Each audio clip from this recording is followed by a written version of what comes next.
ಗರ್ಭಿಣಿಯರು ಮತ್ತು ಬಾಣಂತಿಯರಿಗೆ ಲಭ್ಯವಿರುವ ವಿಶೇಷ ಆರೋಗ್ಯ ಸೌಲಭ್ಯಗಳು ಮತ್ತು ಆರೈಕೆ ಈ ಕುರಿತು ಮೈಸೂರಿನ ಆರೋಗ್ಯ ಮತ್ತು ಕುಟುಂಬ ಕಲ್ಯಾಣ ಇಲಾಖೆಯ ವಿಭಾಗೀಯ ಸಹನಿರ್ದೇಶಕರ ಕಚೇರಿಯಲ್ಲಿ ಉಪನಿರ್ದೇಶಕರಾಗಿರುವ ಡಾ. ಮಲ್ಲಿಕಾ ಬಿ ಅವರೊಂದಿಗೆ ಮಾತುಕತೆ ಕೇಳೋಣ.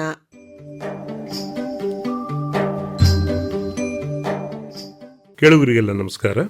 ನಮ್ಮ ಆರೋಗ್ಯ ಕಾರ್ಯಕ್ರಮಕ್ಕೆ ಸುಸ್ವಾಗತ. ಕೇಳುಗರೆ, ಆರೋಗ್ಯ ಮತ್ತು ಕುಟುಂಬ ಕಲ್ಯಾಣ ಇಲಾಖೆಯ ವತಿಯಿಂದ ಗರ್ಭಿಣಿಯರು ಮತ್ತು ಬಾಣಂತಿಯರಿಗೆ ವಿಶೇಷ ಸೌಲಭ್ಯಗಳು ಲಭ್ಯ ಆಗ್ತಾ ಇದ್ದಾವೆ. ಅನೇಕರಿಗೆ ಇದರ ಬಗ್ಗೆ ಹೆಚ್ಚಿನ ಮಾಹಿತಿ ಇರಲಿಕ್ಕಿಲ್ಲ.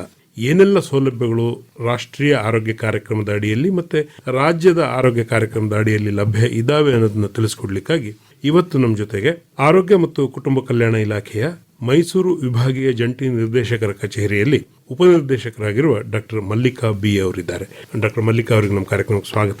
ನಮಸ್ತೆ. ಡಾಕ್ಟ್ರೆ, ಬಹಳಷ್ಟು ಜನಕ್ಕೆ ತಾಯಿ ಕಾರ್ಡ್ ಅನ್ನೋದು ಇದೆ ಅಂತ ಗೊತ್ತೇ ವಿನಃ ಸೌಲಭ್ಯಗಳು ಏನೆಲ್ಲ ಸಿಗುತ್ತೆ ಅದರಿಂದ, ಅಥವಾ ರಾಷ್ಟ್ರ ಮಟ್ಟದ ಪ್ರಧಾನಮಂತ್ರಿಗಳ ಸ್ಕೀಮ್ಸ್ ಯಾವೆಲ್ಲ ಇದ್ದಾವೆ, ರಾಜ್ಯ ಮಟ್ಟದಲ್ಲಿ ಏನೆಲ್ಲ ಆಗಿದೆ, ABARK ಕಾರ್ಡು ಯಾವ್ಯಾವ ರೀತಿಯಲ್ಲಿ ನಮಗೆ ಇಲ್ಲಿ ಉಪಯೋಗಕ್ಕೆ ಬರುತ್ತೆ, ಇದ್ರ ಬಗ್ಗೆ ಒಂದಷ್ಟು ಮಾಹಿತಿ ಮಾಡಿಕೊಡ್ಬೇಕಲ್ಲ.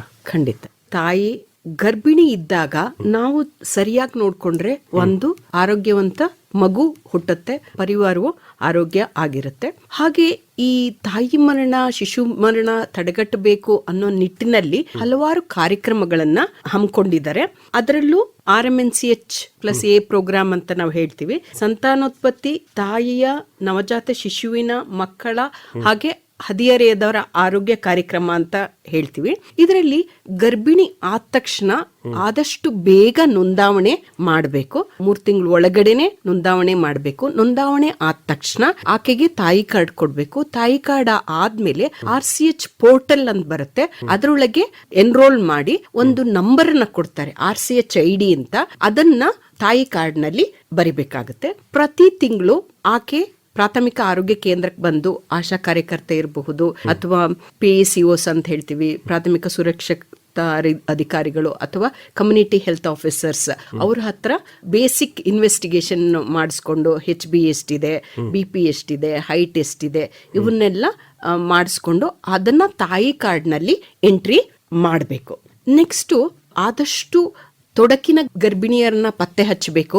ಹಾಗೆ ತಾಯಿ ಮರಣ ಕಡಿಮೆ ಮಾಡಬೇಕು, ಶಿಶು ಮರಣ ಕಡಿಮೆ ಮಾಡಬೇಕು ಅನ್ನೋದಕ್ಕೋಸ್ಕರ ಪ್ರಧಾನ ಮಂತ್ರಿ ಸುರಕ್ಷಿತ್ ಮಾತೃತ್ವ ಅಭಿಯಾನ PMSMA ಅಂತ ಹೇಳ್ತೀವಿ, ಅದನ್ನ ಜಾರಿಗೆ ತಂದಿದ್ದಾರೆ. ಇದರ ಮಹತ್ವ ಏನು ಅಂದ್ರೆ, ಪ್ರತಿ ತಿಂಗಳು 9ನೇ ತಾರೀಕಿನಂದು ಅಕಸ್ಮಾತ್ ಆ ದಿನ ರಜೆ ಇದ್ರೆ ಮುಂದಿನ ಕೆಲಸದ ದಿನ ಏನ್ ಮಾಡ್ತಾರೆ, ಹೊರಗುಳಿದ ಗರ್ಭಿಣಿಯರಿಗೆ ಈ ದಿನದಂದು ಪ್ರಸವ ಪೂರ್ವ ಆರೈಕೆ, ಗರ್ಭಿಣಿ ಆರೈಕೆ ಹೇಗ್ ಮಾಡ್ಬೇಕು ಅನ್ನೋ ಒಂದು ಸೇವೆನ ಒದಗಿಸ್ತಾರೆ. ಕೆಲವು ಸರಿ ಏನಾಗುತ್ತೆ, ನೀವು ಪ್ರೈವೇಟ್ ಪ್ರಾಕ್ಟೀಷನರ್, ಗೈನಕಾಲಜಿಸ್ಟ್ ಏನಿದೆ ಅವರು ಸಹ ಬಂದು ಉಚಿತ ಸೇವೆಯನ್ನ ಪ್ರಾಥಮಿಕ ಆರೋಗ್ಯ ಕೇಂದ್ರದಲ್ಲಿ 9ನೇ ತಾರೀಕು ಬಂದು ಪ್ರಾಥಮಿಕ ಆರೋಗ್ಯ ಕೇಂದ್ರಗಳಲ್ಲಿ ಕೊಡ್ತಾ ಇದ್ದಾರೆ. ಸೊ ಇದರಲ್ಲಿ ಎಸ್ಪೆಷಲಿ ಅಪಾಯಕಾರಿ ತೊಡಕಿನ ಗರ್ಭಿಣಿಯರನ್ನ ಪತ್ತೆ ಹಚ್ಚೋದು ಇದರ ಉದ್ದೇಶ. ಹಾಗಾದ್ರೆ ತೊಡಕಿನ ಗರ್ಭಿಣಿಯರು ಅಥವಾ ಅಪಾಯದ ಅಂಚಿನಲ್ಲಿರೋ ಗರ್ಭಿಣಿಯರು ಯಾರು ಅಂದ್ರೆ, ತುಂಬಾ ರಕ್ತಹೀನತೆ ಇದ್ರೆ, ಅಥವಾ ಗರ್ಭಾವಸ್ಥೆಯಲ್ಲಿ ಮಧುಮೇಹ ಏನಾರು ಇದ್ರೆ, ಡಯಾಬಿಟಿಸ್ ಇದ್ರೆ, hypertension, pregnancy induced hypertension ಅಂತ ಹೇಳ್ತೀವಿ, ಅಧಿಕ ರಕ್ತದೊತ್ತಡ ಇದ್ರೆ, ಸೋಂಕಿದ್ರೆ, ಅವಳಿ ಚವಳಿ ಮಕ್ಕಳಿದ್ರೆ, ಈಗ 2ನೇ ಮಗು ಆಗಿದೆ, ಮೊದಲನೇದು ಸಿಸೇರಿಯನ್ ಸೆಕ್ಷನ್ ಇಂದ ಮಗುವನ್ನ ತೆಗ್ದಿದ್ದಾರೆ, ಆ ತರ ಇದ್ರೆ, ಅಥವಾ ಎತ್ತರ ತುಂಬಾ ಕಡಿಮೆ ಇದ್ರೆ 145 ಸೆಂಟಿಮೀಟರ್ ಅಥವಾ 4 ಅಡಿ 10 ಇಂಚಿಗಿನ ಕಡಿಮೆ ಇದ್ರೆ, ಅಥವಾ ತುಂಬಾ ಸಪುರ ಇದ್ರೆ 35 kg ಕಡಿಮೆ ಇದ್ರೆ, ತುಂಬಾ ಒಬೀಸ್ ಇದ್ರೆ, ಅಥವಾ ಮದ್ವೆ ಆಗಿ 7-8 ವರ್ಷ ಎಲ್ಡರ್ಲಿ ಪ್ರೈಮಿ ಅಂತ ಹೇಳ್ತೀವಿ, 30 ವರ್ಷ ಆದ್ಮೇಲೆ ಈಗ ಮೊದಲನೇದಾಗಿ ಇದಾಗಿದೆ, ಅಥವಾ 4-5 ಮಕ್ಕಳಿಗಿನ ಜಾಸ್ತಿ ಆಗಿದೆ, ಇವರನ್ನೆಲ್ಲ ತೊಡಕಿನ ಗರ್ಭಿಣಿಯರು ಅಂತ ನಾವು ಹೇಳ್ತೀವಿ. ಈ ತೊಡಕಿನ ಗರ್ಭಿಣಿಯರನ್ನ ಪತ್ತೆ ಹಚ್ಚಿ ಇವ್ರಿಗೆ ಪ್ರಸೂತಿ ತಜ್ಞರ ಹತ್ರ ಪರೀಕ್ಷೆ ಮಾಡಿಸಿ, ತಾಲೂಕು ಆಸ್ಪತ್ರೆಯಲ್ಲಿ ಇರ್ಬೋದು, ಸಮುದಾಯ ಆರೋಗ್ಯ ಕೇಂದ್ರದಲ್ಲಿ ಇರ್ಬೋದು, ಅಥವಾ ಪ್ರೈವೇಟ್ ಪ್ರಾಕ್ಟೀಷನರ್ ಹತ್ರ ಇದ್ದು ಅದನ್ನ ಈ ತಾಯಿ ಕಾರ್ಡ್ಗೆ ಎಂಟ್ರಿ ಮಾಡಬೇಕಾಗತ್ತೆ. ಹಾಗೆ ಈ ಸಮಯದಲ್ಲಿ ಅವ್ರಿಗೆ ಪೌಷ್ಟಿಕಾಂಶದ ಬಗ್ಗೆ ಯಾವ್ದ್ರ ಅವಶ್ಯಕತೆ ಜಾಸ್ತಿ ಇರುತ್ತೆ, ಪ್ರೋಟೀನ್ ಅವಶ್ಯಕತೆ ಜಾಸ್ತಿ ಇರುತ್ತೆ, ಕಬ್ಬಿಣಾಂಶದ ಅವಶ್ಯಕತೆ ಜಾಸ್ತಿ ಇರುತ್ತೆ, ಕ್ಯಾಲ್ಸಿಯಂ ಅವಶ್ಯಕತೆ ಜಾಸ್ತಿ ಇರುತ್ತೆ. HB ಪರ್ಸೆಂಟೇಜು 10ಕ್ಕಿಂತ ಜಾಸ್ತಿ ಇರಬೇಕು. 10ಕ್ಕಿಂತ ಕಡಿಮೆ ಇದ್ರೆ ನಾವು ರಕ್ತಹೀನತೆ ಅಂತ ಹೇಳ್ತೀವಿ. 10ಕ್ಕಿಂತ ಕಡಿಮೆ ಇದ್ರೆ ಪ್ರೊಫೈಲಾಕ್ಟಿಕ್ ಮಾತ್ರೆಗಳನ್ನ ಕೊಡ್ತೀವಿ. 10ಕ್ಕಿಂತ ಮೇಲಿದ್ರೆ 1 ಮಾತ್ರೆ, 10ಕ್ಕಿಂತ ಕಡಿಮೆ ಇದ್ರೆ 2 ಮಾತ್ರೆಗಳು, ತುಂಬಾ ಕಡಿಮೆ ಇದ್ರೆ ಐರನ್ ಸುಕ್ರೋಸ್ ಇಂಜೆಕ್ಷನ್ ಕೊಡ್ತೀವಿ. 6ಕ್ಕಿಂತ ಕಡಿಮೆ ಆದ್ರೆ ಬ್ಲಡ್ ಟ್ರಾನ್ಸ್ಫ್ಯೂಷನ್ ಮಾಡಬೇಕಾಗುತ್ತೆ. ಮತ್ತೆ ಆ ತಾಯಿಗೆ ಈ ಅಪಾಯದ ಚಿಹ್ನೆಗಳು ಬಂದಾಗ ಹೇಗೆ ಗುರುತಿಸಬೇಕು ಅನ್ನೋದ್ರ ಬಗ್ಗೆನೂ ತಿಳುವಳಿಕೆ ನೀಡಿ ಈ PMSMA ಡೇನಲ್ಲಿ ಹೇಳಬೇಕಾಗತ್ತೆ. ಹಾಗೆ ಸಾಂಸ್ಥಿಕ ಹೆರಿಗೆ ಆದಷ್ಟು ಇನ್ಸ್ಟಿಟ್ಯೂಷನಲ್ ಡೆಲಿವರಿ ಆಗಬೇಕು, ಮನೆಯಲ್ಲಿ ಆಗಬಾರ್ದು. ಹಾಗೆ ಪ್ರಸವ ನಂತರ ಏನೇನು ಕುಟುಂಬ ಯೋಜನೆಗಳನ್ನು ತೆಗೆದುಕೊಳ್ಳಿ, PPIUCD ಅಂತ ಹೇಳ್ತೀವಿ. ಹೆರಿಗೆ ಆದ ತಕ್ಷಣ ಕಾಪಟ್ಟಿಯನ್ನ ಹಾಕಿದ್ರೆ 3 ವರ್ಷ ಮಗು ಆಗದಿದ್ದಂಗೆ ಅಂತರ ಕಾಪಾಡಿದ್ರೆ ತಾಯಿನೂ ರಿಕವರ್ ಆಗ್ಬಹುದು, ಹುಟ್ಟಿರೋ ಮಗುನು ಚೆನ್ನಾಗಾಗುತ್ತೆ. ನೆಕ್ಸ್ಟ್ 2ನೇ ಮಗು ಹುಟ್ಟಿದ್ರು ಸಹ ಅವಾಗ 3 ವರ್ಷ ಗ್ಯಾಪ್ ಇದ್ರೆ ಸರಿಯಾಗಿ ಹುಟ್ಟುತ್ತೆ ಅಂತ. ಹಾಗೆ ಎದೆ ಹಾಲು ಹೇಗೆ ಕುಡಿಸ್ಬೇಕು, ಪೊಸಿಷನ್ ಹೇಗಿರ್ಬೇಕು, ಅಟ್ಯಾಚ್ಮೆಂಟ್ ಅಂದ್ರೇನು, ಹೊಂದಾಣಿಕೆ ಅಂದ್ರೇನು, ಹಾಲು ಹೇಗೆ ಬರುತ್ತೆ, ಏನು ಆಹಾರ ತೆಗೆದುಕೊಳ್ಬೇಕು ಬಾಣಂತಿನಲ್ಲಿ, ಪೂರಕ ಪೌಷ್ಟಿಕ ಆಹಾರ ಮಗುಗೆ ಯಾವಾಗ ಕೊಡಬೇಕು, ಎಲ್ಲವನ್ನು ಇದರಲ್ಲಿ ಹೇಳ್ತಾರೆ.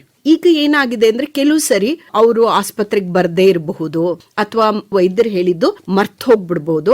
ಅದಕ್ಕೆ ಈಗ ಹೊಸದಾಗಿ ಕಿಲ್ಕಾರಿ ಅಂತ ಒಂದು ಹೊಸ ಪ್ರೋಗ್ರಾಮ್ ಅನ್ನ ತಂದಿದ್ದಾರೆ, ಮೊಬೈಲ್ ಆರೋಗ್ಯ ಶಿಕ್ಷಣ ಸೇವೆ ಅಂತ. ಕಿಲ್ಕಾರಿ ಅಂದ್ರೆ ಹಿಂದಿನಲ್ಲಿ ಬೇಬೀಸ್ ಗರ್ಗಲ್ ಅಂತ, ಮಗುವಿನ ತರಹ ನಗು ಅಂತ ಹೇಳ್ಬಹುದು.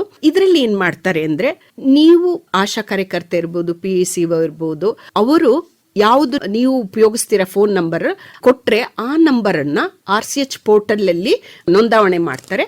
ಆ ನಂಬರ್ಗೆ ಈ ಕಿಲ್ಕಾರಿ ನಂಬರ್ ಇಂದ ಒಂದು ಫೋನ್ ಬರುತ್ತೆ, ಪ್ರತಿ ವಾರ ಫೋನ್ ಬರುತ್ತೆ. ಆಕೆ ಗರ್ಭಿಣಿಯಾಗಿ 4 ತಿಂಗಳಿನಿಂದ ಮಗು ಹುಟ್ಟಿ 1 ವರ್ಷ ಆಗೋ ತನಕ ಪ್ರತಿ ವಾರ 72 ಸಾರಿ ಫೋನನ್ನ ಮಾಡ್ತಾರೆ. ಆ ಫೋನ್ ಮಾಡಿದಾಗ 5ನೇ ತಿಂಗಳಲ್ಲಿ ಮಾಡಿದ್ರೆ ಈಗ ಇಂಜೆಕ್ಷನ್ ಯಾವಾಗ ತಗೋಬೇಕು, ನೀವೇನು ಆಹಾರ ತಗೋಬೇಕು ಅದರ ಬಗ್ಗೆ ಹೇಳ್ತಾರೆ. 9ನೇ ತಿಂಗಳಲ್ಲಾದ್ರೆ ಹೆರಿಗೆ ಸಮಯದಲ್ಲಿ ಏನಾಗ್ಬೋದು, ಕಾಲು ಊತ ಬಂದ್ರೆ ತಕ್ಷಣ ಆಸ್ಪತ್ರೆಗೆ ತೋರಿಸ್ಬೇಕು. ತೂಕ ಸಡನ್ ಆಗಿ ತುಂಬಾ ಜಾಸ್ತಿ ಆದ್ರೆ 2 kgಗಿನ 1 ತಿಂಗಳಲ್ಲಿ ಜಾಸ್ತಿ ಆದ್ರೆ ವೈದ್ಯರ ಹತ್ರ ತೋರಿಸ್ಬೇಕು. ಅಪಾಯದ ಚಿಹ್ನೆಗಳೇನು, ಎಲ್ಲಿ ನಿಮ್ಗೆ ಹೆರಿಗೆ ಆಗಬೇಕು ಅನ್ನೋದ್ರ ಬಗ್ಗೆ ತಿಳುವಳಿಕೆ ನೀಡ್ತಾರೆ. ಹಾಗೆ ಡೆಲಿವರಿ ಆದ್ಮೇಲೆ ಎದೆ ಹಾಲು ಹೇಗೆ ಕುಡಿಸ್ಬೇಕು, ಪೊಸಿಷನ್ ಹೇಗಿರ್ಬೇಕು, ಏನು ಆಹಾರ ತೆಗೆದುಕೊಳ್ಬೇಕು, ಬಾಣಂತಿ ಪಥ್ಯ ಅಂತ ಮಾಡಬಾರ್ದು, ಎಲ್ಲ ಆಹಾರ ಪದಾರ್ಥಗಳನ್ನು ತೆಗೆದುಕೊಳ್ಬೇಕು. ಆಮೇಲೆ ಮಗುವಿನ ಚುಚ್ಚುಮದ್ದು ಬಗ್ಗೆ ಲಸಿಕಾ ಕಾರ್ಯಕ್ರಮ, ಹುಟ್ಟಿದ ತಕ್ಷಣ ಯಾವ್ದು ಹಾಕ್ಬೇಕು, ಹೆಪಟೈಟಿಸ್ 0 ಹೆಪಟೈಟಿಸ್ ಅಂತ ಹೇಳ್ತೀವಿ, BCG ಹೇಳ್ತೀವಿ. 1.5 ತಿಂಗಳಿಗೆ ಯಾವ್ಯಾವ ಇಂಜೆಕ್ಷನ್ ಹಾಕಬೇಕು. ಸಾಮಾನ್ಯವಾಗಿ ಏನಾಗುತ್ತೆ, DPT ಪೋಲಿಯೋ ಏನ್ ಹೇಳ್ತೀವಿ, ಪೆಂಟಾವೆಲೆಂಟು 1ನೇ 2ನೇ 3ನೇ ಡೋಸ್ ಹಾಕಿಸ್ಬಿಡ್ತಾರೆ. ಮೀಸಲ್ಸ್ ಏನಿದೆ, MR ಈಗ ಬರುತ್ತೆ, ಮೀಸಲ್ಸ್ ಮತ್ತೆ ರೂಬೆಲ್ಲ, ಅದನ್ನ ಹಾಕೋದಕ್ಕೆ ಯೂಶಲಿ ಲೇಟ್ ಆಗ್ಬಿಡುತ್ತೆ. ಮರ್ತ್ ಹೋಗ್ಬಿಡ್ತಿರ್ತಾರೆ, ತಾಯಿ ಮನೆಯಿಂದ ಗಂಡನ ಮನೆಗೆ ಹೋಗಿರ್ತಾರೆ. ಸೊ ಈ ಫೋನ್ ಮಾಡಿದಾಗ ಜ್ಞಾಪಿಸಿದಾಗ ಅಯ್ಯೋ ಹಾಕಬೇಕು ಅಂತ ಅವ್ರಿಗೆ ಅರಿವು ಬರುತ್ತೆ. ಇದಾದ್ಮೇಲೆ ಇನ್ನೂ ಹಲವಾರು ಪ್ರೋಗ್ರಾಮ್ಗಳಿದೆ. JSSK ಜನನಿ ಶಿಶು ಸುರಕ್ಷಾ ಕಾರ್ಯಕ್ರಮ ಅಂತಿದೆ, JSY ಕಾರ್ಯಕ್ರಮ ಅಂತಿದೆ, ನಗು ಮಗು ಅಂತಿದೆ. ಹೆರಿಗೆ ಆದ್ಮೇಲೆ ಫ್ರೀಯಾಗಿ ತಾಯಿ ಮಗುವನ್ನು ಸುರಕ್ಷಿತವಾಗಿ ಮನೆಗೆ ಕರ್ಕೊಂಡು ಹೋಗಿ ಫ್ರೀಯಾಗಿ ಬಿಡ್ತಾರೆ. ನಗು ಮಗು ವಾಹನ ಇದೆ. ಮತ್ತೆ ಏನೇ ಆಸ್ಪತ್ರೆಯಲ್ಲಿ ಎಲ್ಲಾ ಇದಕ್ಕೂ 1 ಪೈಸೆ ದುಡ್ಡು ಖರ್ಚಾಗದಂಗೆ, ಈವನ್ RH ಇನ್ಕಂಪ್ಯಾಟಬಿಲಿಟಿ ಅಂತ ಹೇಳಿದ್ನಲ್ಲ, ಅದಕ್ಕೆ ಮಗು ಹುಟ್ಟಿದ ತಕ್ಷಣ ತಾಯಿಗೆ ANT-D ಇಂಜೆಕ್ಷನ್ ಕೊಡ್ಬೇಕಾಗತ್ತೆ. ಅದು ಸ್ವಲ್ಪ ಕಾಸ್ಟ್ಲಿ, 3-3.5 ಸಾವಿರ ಇರುತ್ತೆ. ಈವನ್ ಇನ್ಕ್ಲೂಡಿಂಗ್ ದಟ್ ಅದನ್ನೂ ಸಹ ಉಚಿತವಾಗಿ ಆಸ್ಪತ್ರೆಯಲ್ಲಿ ಹಾಕ್ತಾರೆ. ಬಹುಶಃ ಈ ಥರ ಎಲ್ಲ ಯೋಜನೆಗಳು ಮನೆ ಮನೆ ತಲುಪಿದಾಗ ಮತ್ತೆ ಹಳ್ಳಿಗಾಡಿನ ಪ್ರದೇಶಗಳಲ್ಲಿರ್ತಕ್ಕಂಥ ಮಹಿಳೆಯರನ್ನು ತಲುಪಿದಾಗ ಆರೋಗ್ಯವಂತ ತಾಯಿ, ಆರೋಗ್ಯವಂತ ಮಗು ನಮ್ಮ ದೇಶದ ಆಸ್ತಿಯಾಗಿ ಉಳಿಯುತ್ತೆ. ಹಾಗಾಗ್ಲಿ ಅಂತ ಹೇಳಿ ನಾವು ಕೂಡ ಆಶಿಸ್ತೇವೆ. ಡಾಕ್ಟರ್ ಮಲ್ಲಿಕಾ ಅವರು ಇಷ್ಟೆಲ್ಲ ಮಾಹಿತಿ ಕೊಟ್ಟಿದ್ದಕ್ಕಾಗಿ ತಮಗೆ ನಮ್ಮೆಲ್ಲ ಕೇಳುಗರ ಪರವಾಗಿ ತುಂಬ ಹೃದಯ ಧನ್ಯವಾದಗಳು. ನಮಸ್ಕಾರ. ನಮಸ್ಕಾರ.